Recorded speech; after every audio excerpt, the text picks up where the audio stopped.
اللہم صلی علی سیدنا و مولانا محمد وعلی آلہ و صحبہ و بارک وسلم۔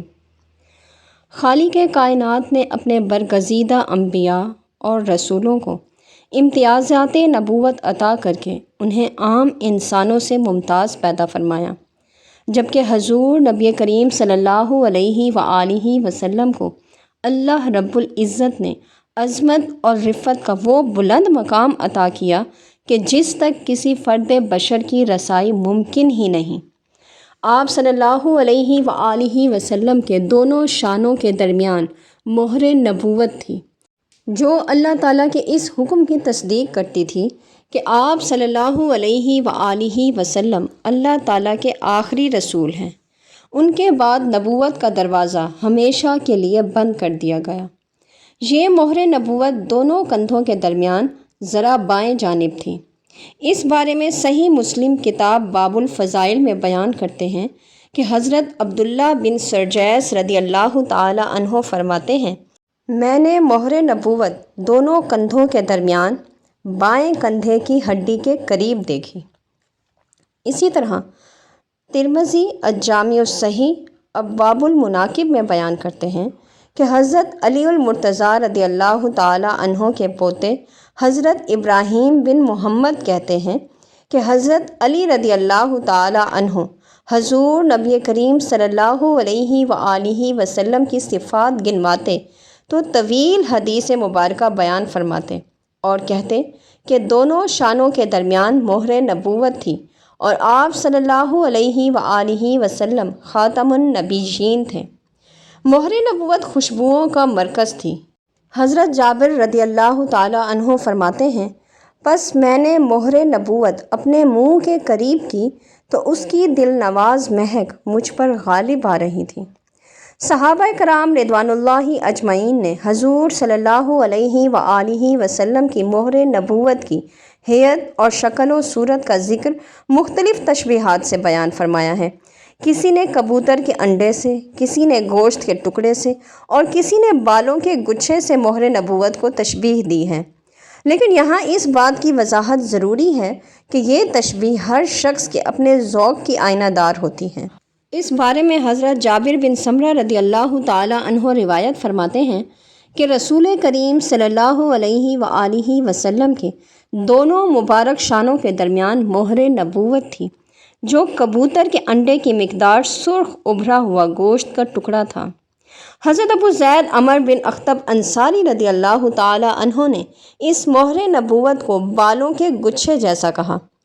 ایک دفعہ رسول کریم صلی اللہ علیہ وآلہ وسلم نے انہیں اپنے پشت مبارک پر مالش کرنے کی سعادت بخشی تو اس موقع پر انہوں نے مہر اقدس کا مشاہدہ کیا۔ حضرت علیہ رضی اللہ تعالی عنہ نے عمر بن اخطب سے اس مہر نبوت کی کیفیت دریافت کی تو انہوں نے کہا کہ آپ صلی اللہ علیہ وآلہ وسلم کے مبارک کندھوں کے درمیان چند بالوں کا مجموعہ تھا۔ مہر نبوت حضور نبی کریم صلی اللہ علیہ وآلہ وسلم کے خاتم النبیین ہونے کی علامت ہے۔ سابقہ تمام الہامی کتابوں میں ذکر تھا کہ نبی آخر الزمان صلی اللہ علیہ وآلہ وسلم کی ایک علامت ان کی پشت اقدس پر مہر نبوت کا موجود ہونا ہے۔ یہی وجہ ہے کہ اہل کتاب جنہوں نے اپنی کتابوں میں پڑھ رکھا تھا، اس نشانی کو دیکھ کر آپ صلی اللہ علیہ وآلہ وسلم پر ایمان لاتے تھے۔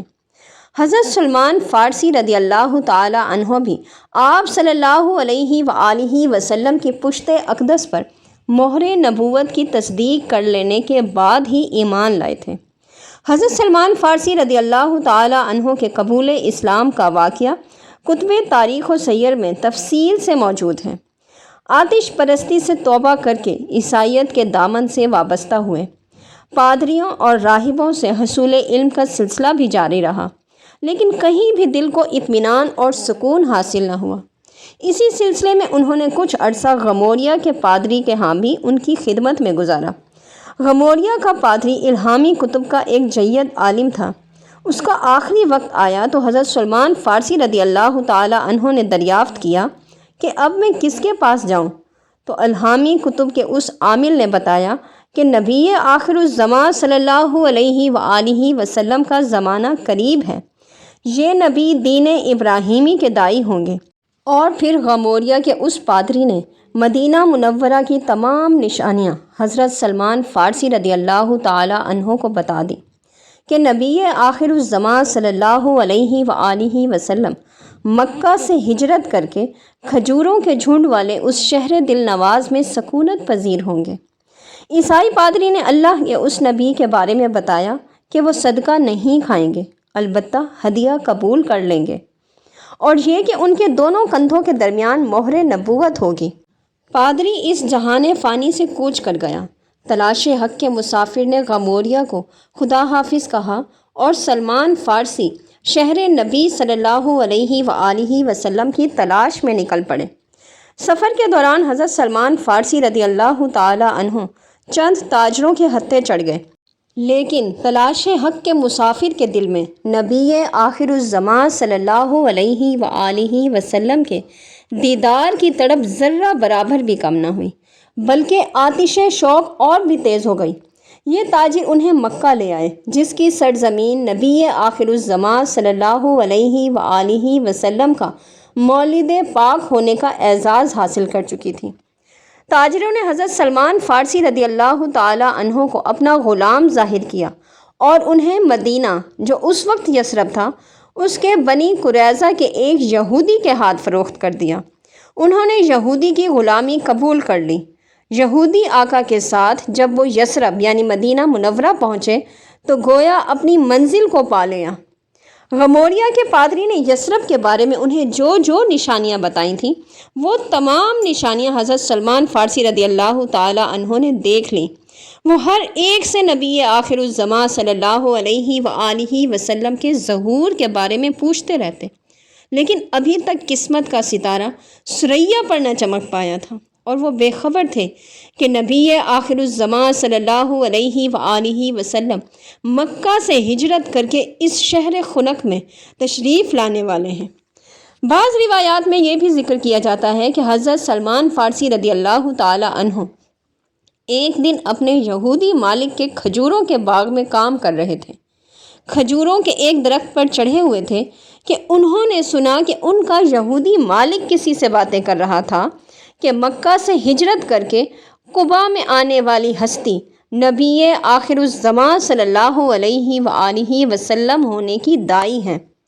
حضرت سلمان فارسی رضی اللہ تعالی عنہ کا دل مچل اٹھا اور تلاش حق کے مسافر کی صعوبتیں لمحہ مسرت میں تبدیل ہو رہی تھیں۔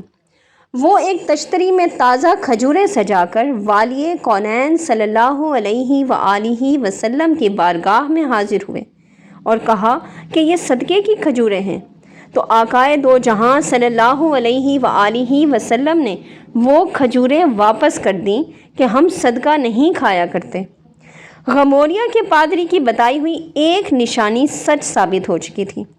دوسرے دن پھر ایک خوان میں تازہ کھجوریں سجائیں اور کھجوروں کا خوان لے کر رسول ذی حشم صلی اللہ علیہ وآلہ وسلم کی خدمت اقدس میں حاضر ہوئے۔ عرض کی یہ ہدیہ ہے، قبول فرما لیجئے۔ تو حضور صلی اللہ علیہ وآلہ وسلم نے یہ تحفہ قبول فرما لیا اور کھجوریں اپنے صحابہ کرام رضوان اللہ اجمعین میں تقسیم فرما دیں۔ دو نشانیوں کی تصدیق ہو چکی تھی، اب مہر نبوت کی زیارت باقی رہ گئی تھی۔ تاجدار کائنات صلی اللہ علیہ وآلہ وسلم جنت البقیع میں ایک جنازے میں شرکت کے لیے تشریف لائے اور ایک جگہ جلوہ افروز ہوئے۔ حضرت سلمان فارسی رضی اللہ تعالی عنہ آقائے دو جہاں صلی اللہ علیہ وآلہ وسلم کی پشت کی طرف بیتابانہ نگاہیں لگائے بیٹھے تھے۔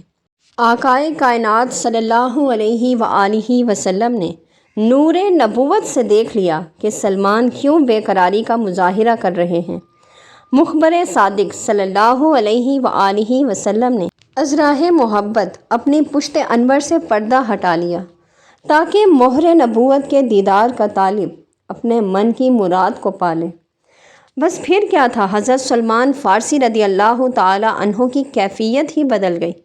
تصویر حیرت بن کے آگے بڑھے اور فرط محبت سے مہر نبوت کو چوم لیا اور آپ صلی اللہ علیہ وآلہ وسلم پر ایمان لا کر ہمیشہ ہمیشہ کے لیے دامن مصطفیٰ صلی اللہ علیہ وآلہ وسلم سے وابستہ ہو گئے۔ سبحان اللہ، وما علینا الا البلاغ المبین۔